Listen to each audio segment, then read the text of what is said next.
I'm Larry Jacobs. I'm a professor here at the University of Minnesota and the Humphrey School of Public Affairs, which is the University of Minnesota School of Public Affairs.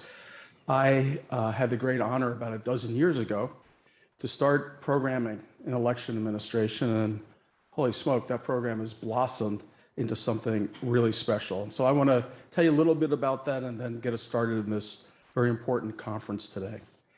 The core of our program here is known as Certificate in Election Administration, or for those in the know, CEA. And this, the certificate is oriented around a series of courses that are granted for credit at the University of Minnesota at the undergraduate and graduate level. The courses provide best practices for both current election officials and those who would like to get into the profession of election administration. It's an online course requiring 12 credits, and the instructors are all prominent leaders in election administration in Washington, D.C. and around the country, and we've got several of them in today's programs, actually organizers of today's programs.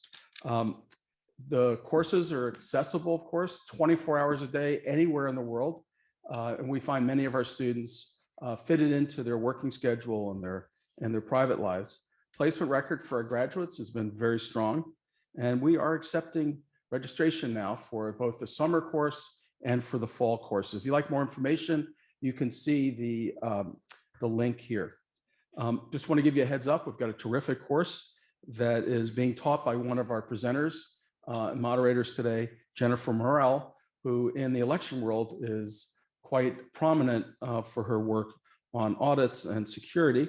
And her course is an introduction to election security, looks at threats with regards to cyber threats, as well as strategies to protect against them. Coming up in the fall, we've got a whole series of courses, again, taught by prominent people in election administration. Survey of election administration, from voter registration to recounts and more. A course on strategic management that looks at the political context in which elections are conducted.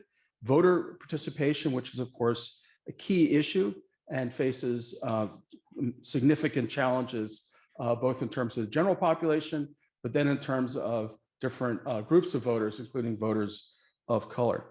And then we've got a course, again, this fall on physical and election security. Elections have been declared a critical infrastructure by the Department of Homeland Security. This course goes into detail looking at what is entailed by that and some of the best practices. Another component of the Certificate in Election Administration are the webinars that we run, which are about once a month or once every other month, that bring together premier election officials, the top challenges facing the field and our country. As part of that, today's conference is, I think, just a remarkable event, as you're going to see shortly.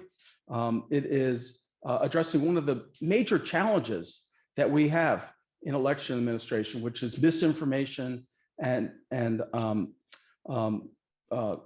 conspiracies, conspiracy theories about what's going on that are not grounded in reality. How do election officials address that? We're going to be talking about that today. And we want you to be part of the conversation. You'll see at the bottom of your screen, there's a Q&A button. That's the green flag for you to send us questions. Please send us questions. We're going to get to as many as we possibly can. Before I turn things over, I want to just give a few thanks. I want to thank my colleagues, Sarah Benskofer, who was a coordinator for today's program, and Cody Jackett, who was the logistics magician who got us all here. And we're grateful to both of them.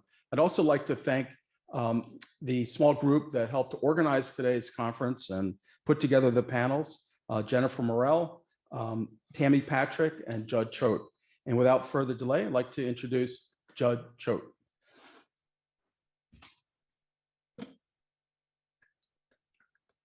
Thank you, Larry. Appreciate it. And the wonderful crowd in the room that just applauded. You may have missed that.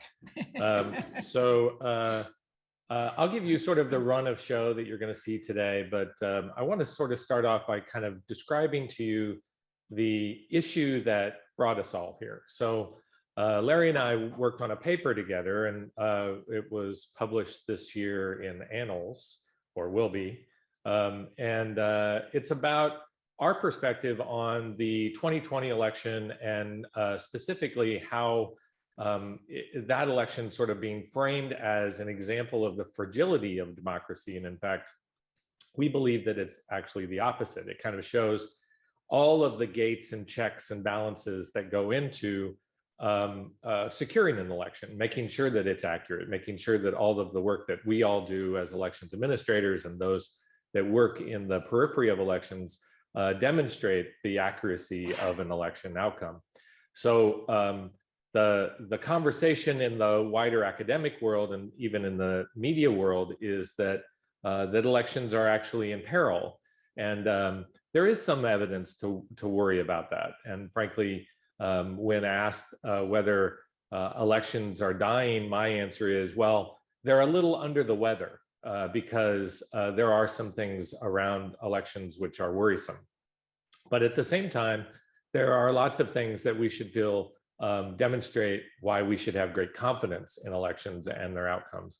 And we have difficulty as an industry sort of communicating those ideas, because communication skills are not what brought us to these positions, and in fact are often the kinds of strategies that are not sort of front of mind for us. We're sort of organizers and bean counters, and we like to make the trains run on time. Our skill set isn't necessarily working with media.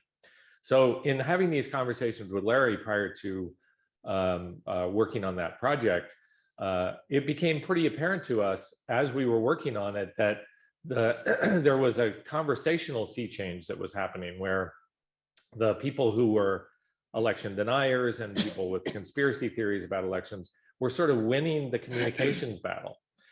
If they weren't winning in mainstream media, they were winning through social media. So where people were sort of camped out in their own little corner of the internet, and it was difficult to get to those people. And so part of where this conference comes from is, how do we get to those people, and how do we constrain them from influencing the people that are outside of their circle by conveying better information, by giving the truth about how elections are run. And that was sort of the impetus. That was sort of the starting point.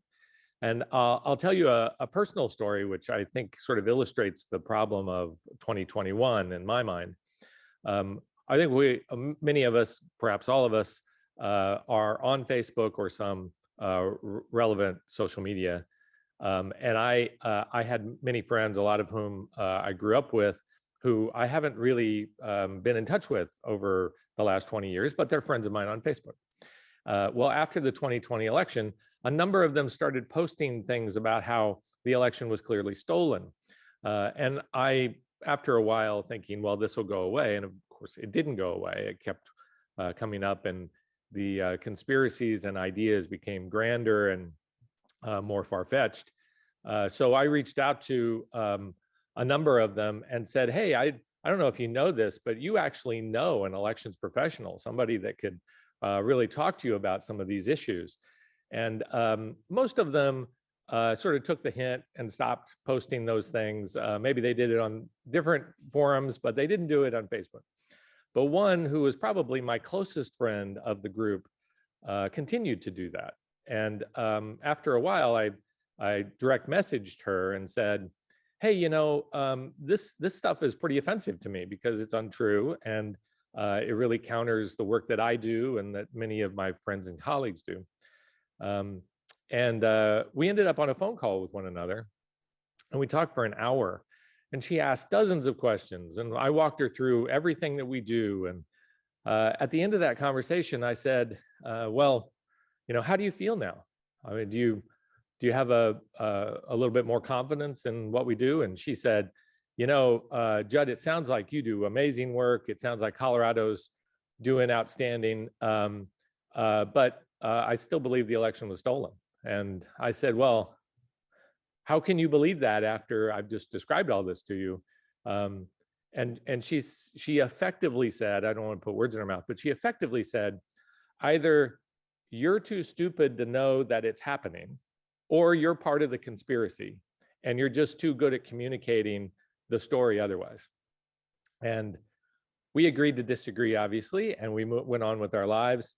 And about 6 weeks, 8 weeks later, she started reposting things again. And I had to defriend her because I just wasn't going to stand for that.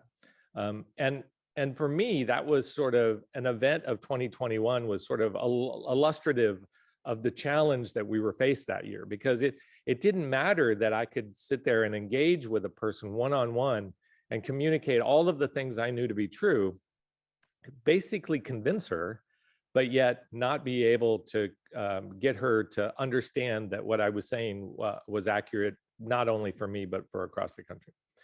So I walked away from 2021, even though I understood what Larry and I had worked on this paper, that we have all these checks and balances, we have all these gates that protect our elections, but people out there don't believe that. They don't understand that. And we're missing the chance to communicate that to them properly. So that's where this conference came from. It came from that conversation about how do we reach those people? And if we can't reach those people, how do we reach the people around them who can still be influenced? So, so anyway, that's sort of the origin of how this all started. And then Tammy Patrick's joined the group, and we started kind of building out this conference and figuring out who would be our sort of all-star panels and chairs. And that's, you know, how we are here today at the Humphrey Institute or Humphrey School, sort of talking you through these issues. Let me walk you through what we're going to have today. So the first panel I'm going to chair, it's going to be about these sort of larger communication ideas and understanding where the mis and disinformation is coming from, and what are the channels by which we can, you know, have this conversation. The second panel, we're going to go very micro, and we're going to go at the local election level. Tammy Patrick is going to lead a conversation about Maricopa County and what Maricopa County encountered with the cyber ninjas and the Arizona Senate, all the things that happened in Arizona. So really looking forward to sort of a deep dive on the Maricopa issue. Then we have a panel with Jessica Huseman will chair, which is about what different states are doing to combat mis and disinformation and get good information out there. And I'll just give you a little clue on this. They're taking very different strategies, and the very different strategies are working. So there are various ways in which you can do this. It's just you have to be somewhat aggressive. You have to do something. And so again, that's part of what the big note out of this conference, or out of that panel in particular, will be. And then Gauri Ramachandran will lead the last panel, and they're going to talk about sort of what are the bigger takeaways? What can you as an elections administrator do to sort of walk away from this with tangible ways to affect the communication of the work that you do and convince those that are important, both your voters and then the press and other leaders in your community, that the work that you did was accurate. And so that's what we're hoping that last panel will do. So there are 4 panels. We'll go through until the early afternoon, at least for those in the Central and Eastern time zones. My apologies for those in Alaska or on the West. You are all up awful early this morning, but we're so happy that you were able to join us. All right, so the first panel about communicating these election ideas, I'll chair it, and we have Pam Fessler from former correspondent from National Public Radio. We all know Pam from basically every election story in the last 20 years, where we could listen to all of her great stories about what was happening in the election world. We also have Dan Carpenter, who is the Ali Freed Professor of Government at Harvard. He's going to talk to us about sort of this broader historical perspective of reputations in government. And then we have Jacobo Licona, who's the founder of the JL Research Group. And he is a specialist in social media, and specifically how social media affects people who are Latino or Spanish speaking. So he has a real sort of more micro perspective on how this particular issue is affecting a group of people in our electorate. So let me kick it off, and I'll kick it off with a first question to Pam.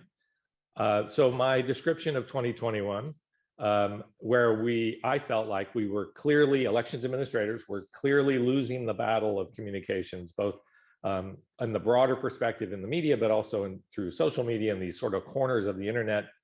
Do I have that right? Is that what you see? And what can we do about that? Yeah, oh, that's a broad question. Yeah, definitely. As we have all talked about, 2020 was probably one of the best run elections that most of us have had experiences with, especially considering there was a pandemic. But then you have this public trust. All of the polls show this incredible decline in public trust and confidence in the results. And what to me is most astonishing is that decline in public trust has persisted. So you look at the polls and you still have this 30–40% of people who just totally believe that the election was stolen. And two interesting things. I think one of the things is if you look at those polls, most people will think that their local election was probably okay. That their local election official was probably honest and probably did a good job. It's those other people, like your friend from Facebook, right? And so to me, what it means is that the election community, it's sort of a multi-pronged effort is required for how you attack this issue, right? So you need to talk to your local voters, work with your local media, convince them. But I think that the election community as a whole also has to work together and send out this broader message that this is a wonderful election system that we have in this country, and to actually promote it.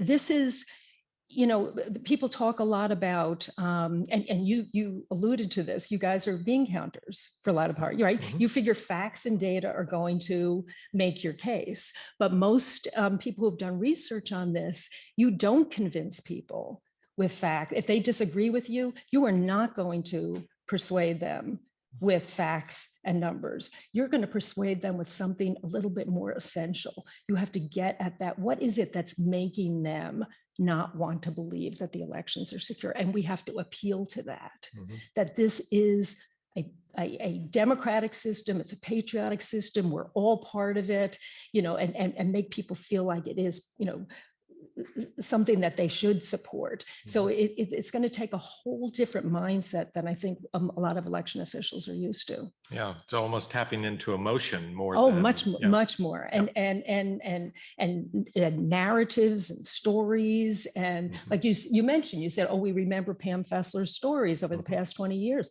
Well, they were stories. Right. They were about people. That these are your neighbors and your friends, that this is voting process, this is part of America, and you have to capture that. Yeah, that's great. Dan, let's bring you into the conversation. So I hope I'm not putting too fine a point on this. You are a political scientist, but I have to tell you, I've done a lot of reading of your work in the last week or so, and you strike me as a historian as well. So maybe you can give me a historic perspective on how are there examples of governmental offices and agencies that have faced this kind of scrutiny, faced this sort of reputational challenge, and succeeded, sort of found their way out to a better reputation? Thanks, Judd. Let me just first say, as to me being a historian, I resemble that comment. I'm often accused by my fellow political scientists of spending too much time in the archives and with historical data. And let me just also first say that I had planned to be with all of you today. I unfortunately came down with COVID about 4 or 5 days ago, and I was not able to make it in person. But I'm well, and I do miss the in-person presence. I'm reminded when I think about this, we've had a number of times in our history, in American history, when things have been so divided that people have believed in alternative realities on the basis of partisanship. And one of those is roughly the period from the 1850s, even through the Civil War and well after, and into the 1890s, into the Progressive era, when there were just stark partisan divides. And yet, something I wrote about in one of my first books was a time when different administrators, including people who founded things like the Forest Service as we know it, or the FDA as we know it, kind of reached out and built really broad coalitions, in part by effective communications.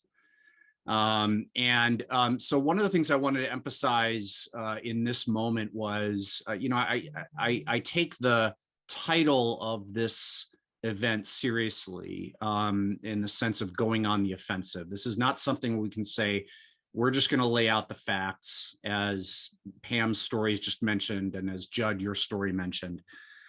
There are active forces, unfortunately, trying to undermine our elections. This is, unfortunately, a form of international warfare now, because we know that some of these forces are coming from overseas, some of the same forces that are using their militaries to destroy other countries. And I think in that sense, I want to sort of point to two strategies that I think worked in the past.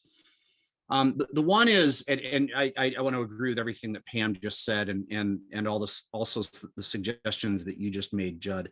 The first is to find allies, and to find, if you will, even strange or odd allies. I was struck, and I continue to be struck. I don't know if the following, I'm going to pose the following as a hypothesis.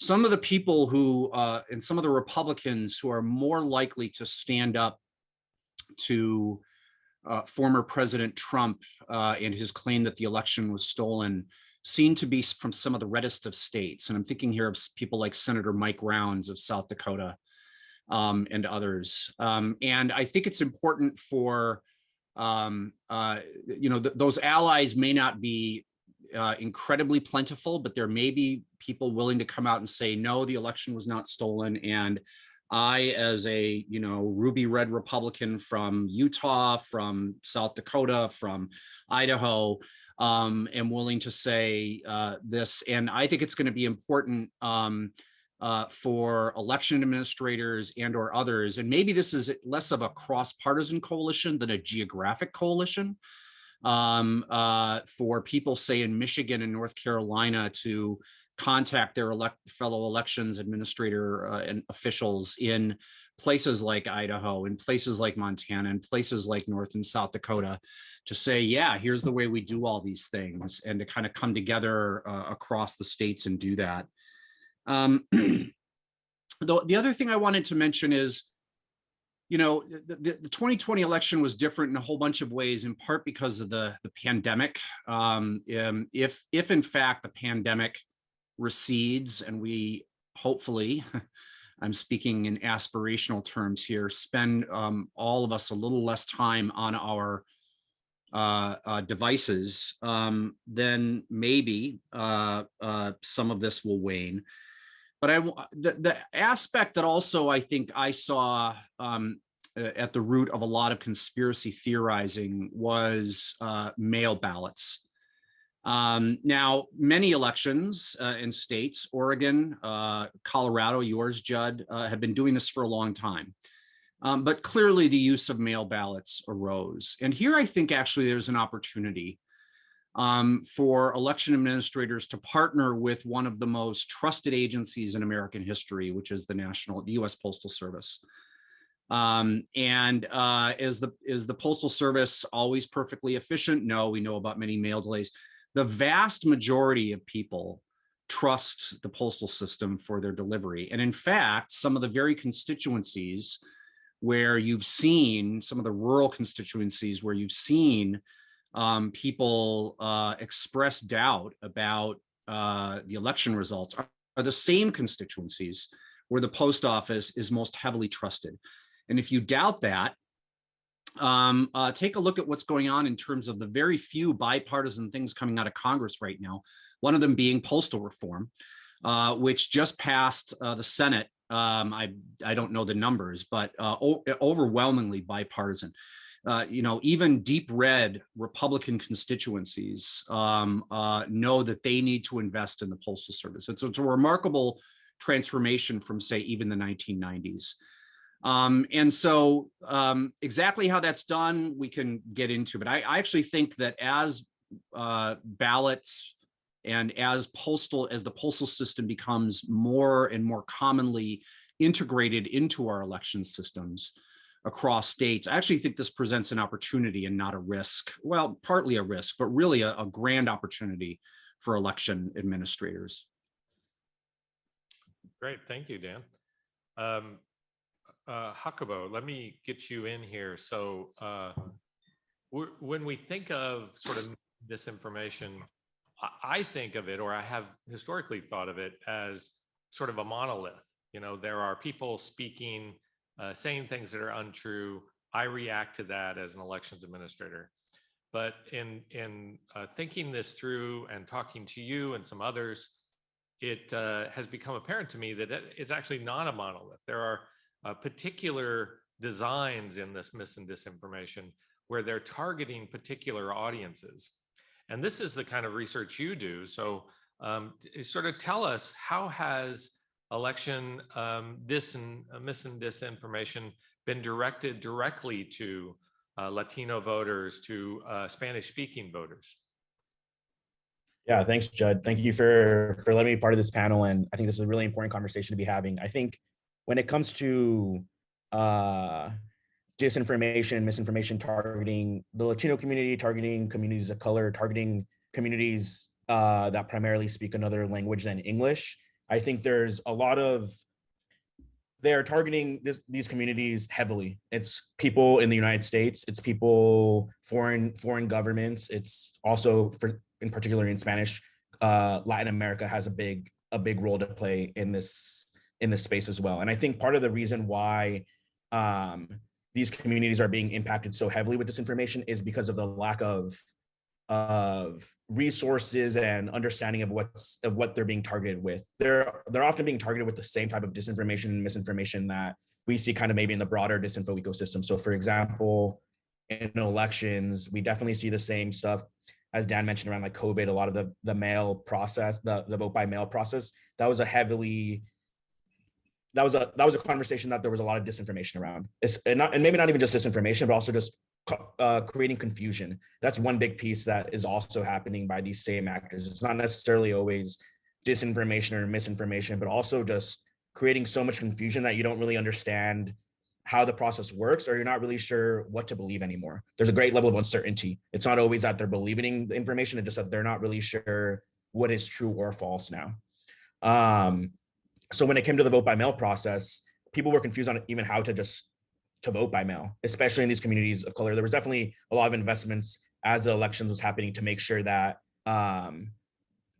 that people could understand the process. And I think as it got closer, more and more people did understand how it worked, but there was also just so much actors going after talking about the same conversation in the same way. And so that's where the confusion was building up. I think in particular when it comes though with the Latino community and kind of something to keep in mind is that Latinos are very diverse and complex. So the Latino community just on its own is not a monolith and do not vote as a block. And so that's something also that's very important that, for example, in South Florida, there was a lot of misinformation targeted at the Cuban community specifically. That may not be the same type of information that people in, for example, South Texas, where it's maybe more of the Mexican community they're being targeted with a completely different type of misinformation and disinformation. And so I think that's something that's important to note. But I think another piece that's particularly important when it comes to non-English language information is the presence of like information voids or news deserts. Particularly in Spanish, there's a huge level of Spanish language information voids where Univision and Telemundo played a role for some people in getting news and information to them. But there's also many Latinos who just feel left out of mainstream American society and politics. They're made to feel kind of ill-equipped or unentitled to engage in politics or in elections and democracy. And so they may not think that politics is, relevant, or they feel neglected by both parties, by the election system, by democracy. And so they're not getting the full story from mainstream media. And then they go to social media to get their news and information. So Latinos in particular over-index on the use of social media, but also consuming news on social media. And with these information voids, we often see them being filled with bad information. So we often see it being filled with disinformation, misinformation, problematic narratives about the voting process and how it works. And that's causing levels of uncertainty. I think one thing that we have to be careful about is like when we talk about the susceptibility of disinformation, it's not necessarily that maybe Latinos are more susceptible to disinformation. They're just definitely being targeted with it and are familiar with a lot of the disinfo narratives. And there's a level of uncertainty on kind of what is true and what is false. Great. So one of the strategies that some elections administrators have employed is buying ads on Facebook, buying ads on Google, trying to get at the top of the search. Does that sound like that would make sense given the consumption of those media? I think that's definitely very important to do. I think one thing in particular is to try to understand where people are getting their news or where they're spending their time online. Not just with the Latino community, but really any community. I think that's the one key aspect, is that we can't just be going to traditional news anymore. We should still be going there, but we should also look at other areas where people are spending their time. And like I said earlier, Latinos are spending more time on social media. So for example, and not just Latinos, but the Black community, white community, Hispanic community, Asian community are spending a lot of time on YouTube specifically. Latinos specifically are spending like 80% of Latinos are going to YouTube to get news and information. And one of the groups I work with, Equis, actually did some research on where they're consuming news and information in the 2020 election. And they found that 2/3 of Latinos are getting election and political information from YouTube. And as someone who monitors and tracks kind of disinformation areas, when you go on YouTube and trying to see stuff in Spanish, you're getting a wide range of different conversations. And oftentimes it is this problematic narratives, these disinformation narratives that are spreading.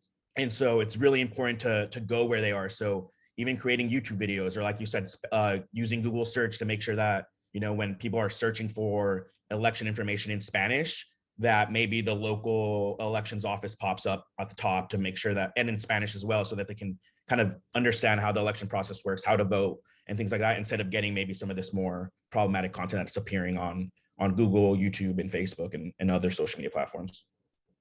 Really interesting. So Pam, most elections administrators, they don't really have a relationship with social media. They might have, their office may have a Facebook page. Right. They might have a Twitter handle, but other than that, they really just don't.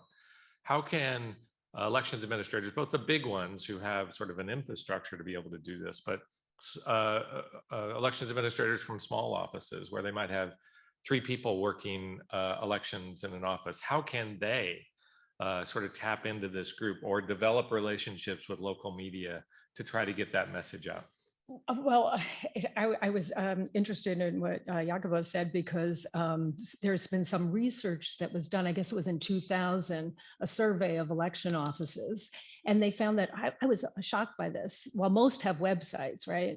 Only 34% had Facebook pages and only 8% were on Twitter. I mean, it's pretty astonishing, especially since that's where all of the conspiracy theories were being spread. So clearly, elections offices need to focus more of their attention on these social media sites. I think the other thing, and Dan brought this up, you talk about allies. Traditionally, the media has it's more kind of an adversarial relationship, as it should, with government. But I think in this particular case, in this particular story, whether or not our elections, how they're being run, and whether they can be trusted, I think the media is definitely your ally for the most part, right? Because if anybody is interested in the truth, it is the news media, journalists. That's what they are trying, at least, legitimate news media sources. They want to report the truth. And that's what you want to get out there. You want to get that out to the public. But I think one of the things is that a lot of local election offices don't really have a relationship with their local reporters. And I think it is very, very crucial now, before the election, reach out to those reporters ahead of time, find out who in your area is covering elections or might cover election. If you're in a small jurisdiction, maybe it's just the editor of the local newspaper. Bring them in, say, hey, we'd like you to see how we operate. We can give you a tour. You could do a story about it. You could come watch poll worker training. Develop that relationship now before some big story emerges because, something happened in your county that all of a sudden somebody on the national stage decides is evidence of fraud. And you all of a sudden find yourself bombarded with media because then you're on the defensive. You need to be on the offensive. You want to get this story out, and you should find out who the local reporters are, the person who's going to be covering, sit down with them informally, maybe just a background check, a background talk. Here's my phone number. Here's the best way to reach me in an emergency. What's your phone number? Because you need to know that you can trust that reporter too, that if you need to share something with them on background to kind of explain what's going on, that they're, will respect that, but that they will actually accurately report what's going on. And it needs to be done now. I mean, if it hasn't been done already, don't wait until October or late October, right. Because then it's really going to be too late. Mm-hmm. Because then, the stories will be, it'll be the critics who will be setting the tone of the coverage. Mm-hmm. And then they'll be coming to you saying, well, do you have a comment? Mm-hmm. And you might say, I don't know. I have to find out. So this is for any of my colleagues from Colorado who are watching, they'll know that we often will reach out to them and say before an election, hey, have you talked to your DAs? Are you all set for post-election? Because there are various reasons why you would need to talk to your DA. You should reach out to your judge, your district court judge, right. Make sure that they're aware election's going to be on Tuesday. There may be a last minute issue that will crop up that they should be open and be available to take, a case at 6:30 at night on election day. So this is part of that list of people that you should be communicating with ahead of the election. Hey, I'm Judd, I'm the elections administrator.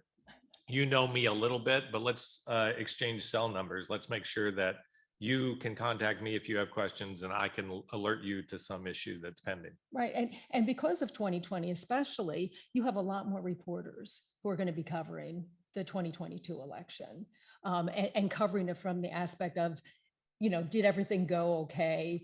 Can people actually trust what's going on with the count?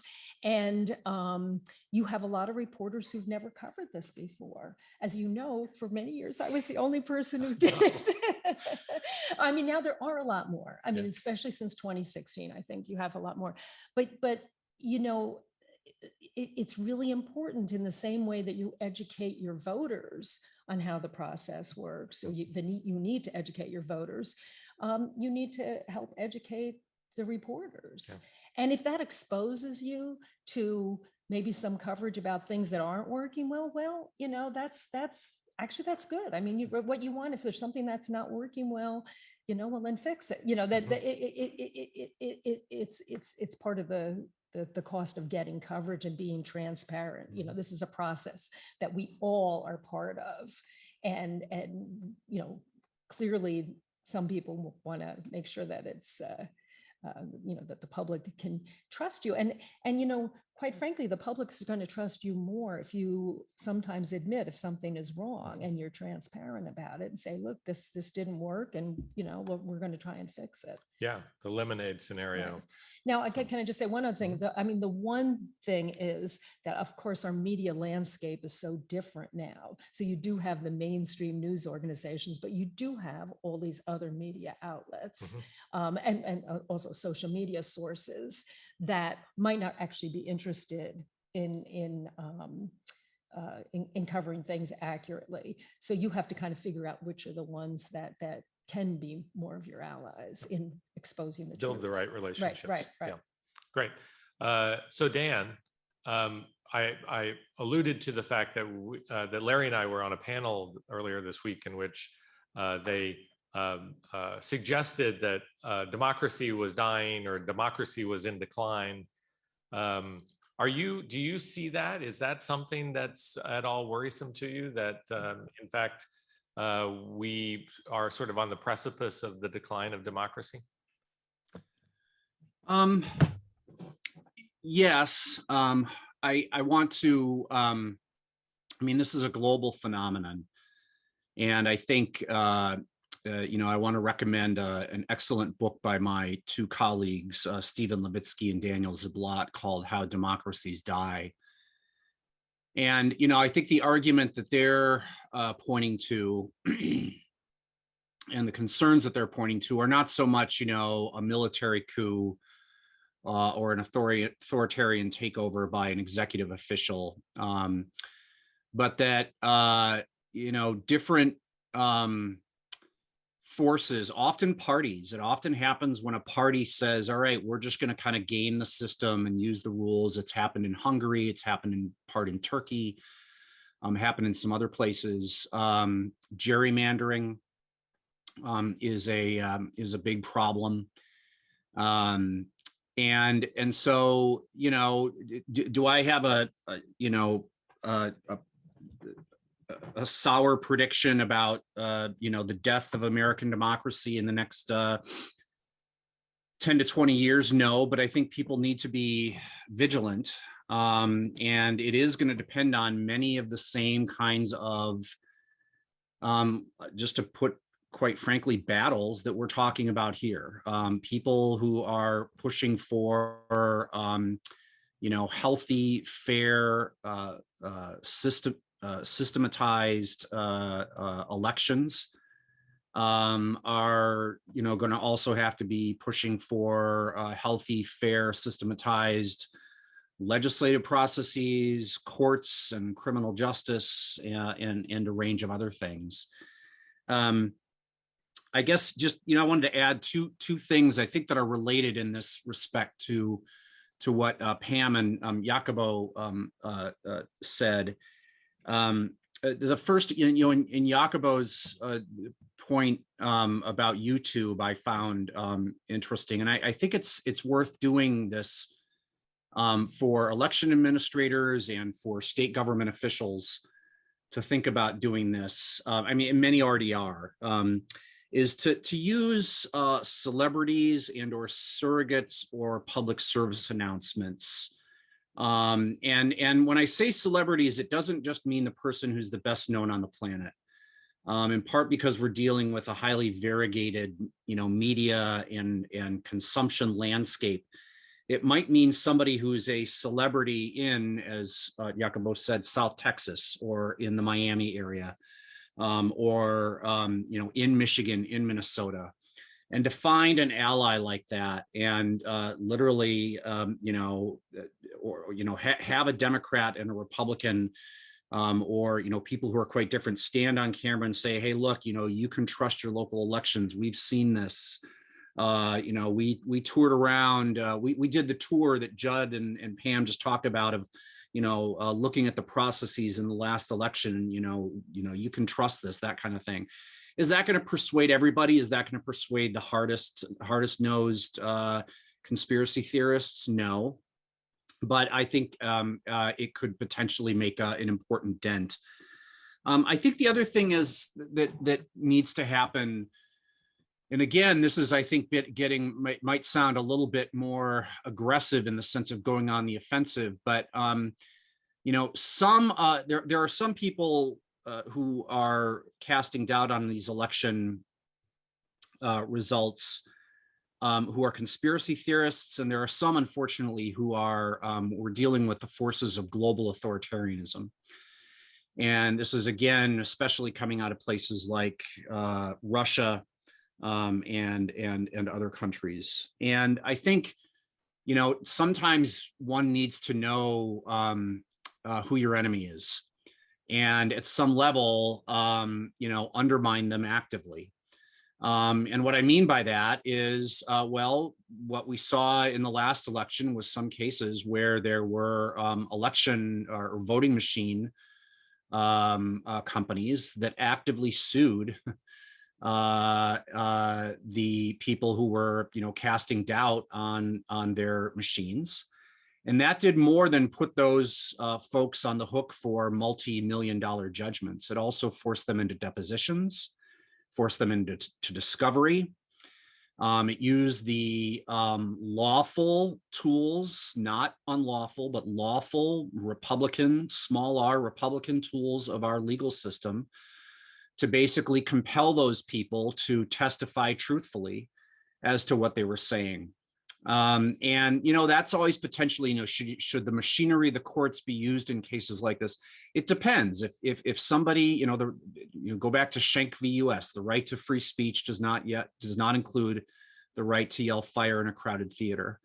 You know, so if there are particular agents who are actively undermining our democracy, yes, one has to use the tools of that democracy and the tools of democratic sovereignty to undermine them. And, you know, as long as that's done with procedural due process and equal protection of the law, I think it has to be done.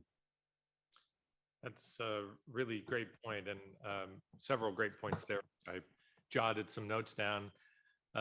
The joke, sort of humorous, sort of not so, is that Smartmatic and Dominion may soon only do voting machines as a sidelight to their cable news network.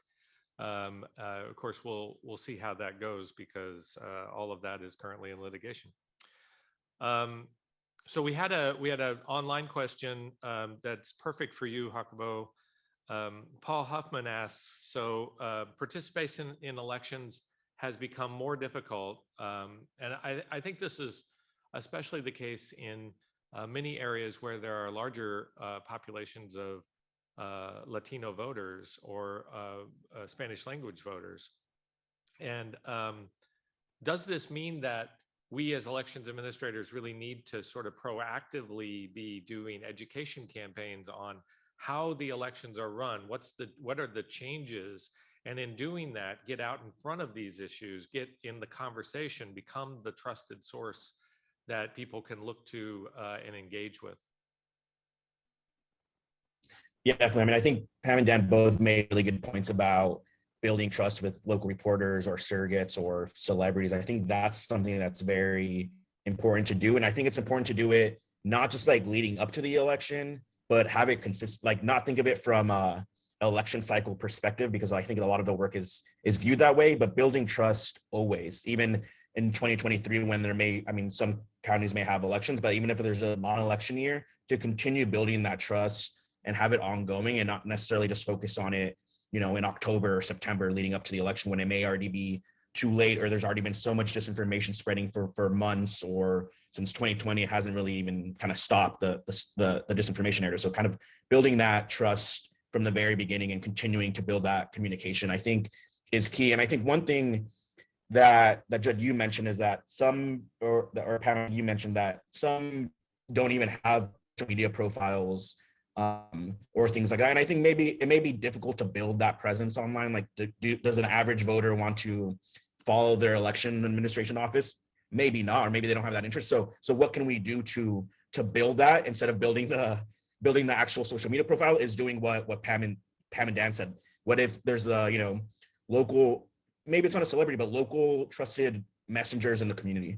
It can be, when it comes to Latino communities, there's always, you know, local organizations that there's these local leaders that are kind of the face of the Latino community oftentimes, reaching out to those people, reaching out to others, whether it's local reporters. Sometimes for even smaller communities, there's always that, you know, hometown hero who maybe became famous of some sort, those type of people, and trying to kind of reach out to them who do have that presence online and do it via that way. And I think sometimes in terms of, do we need to teach people how to vote, create these videos? Yes, I think you should definitely post those on YouTube, but also maybe, I mean, it's crazy to say this because it wasn't even a thing a few years ago, like even TikTok for the younger community. It's become insane how popular it is and how many views it gets. But there's also so many of these local TikTok influencers.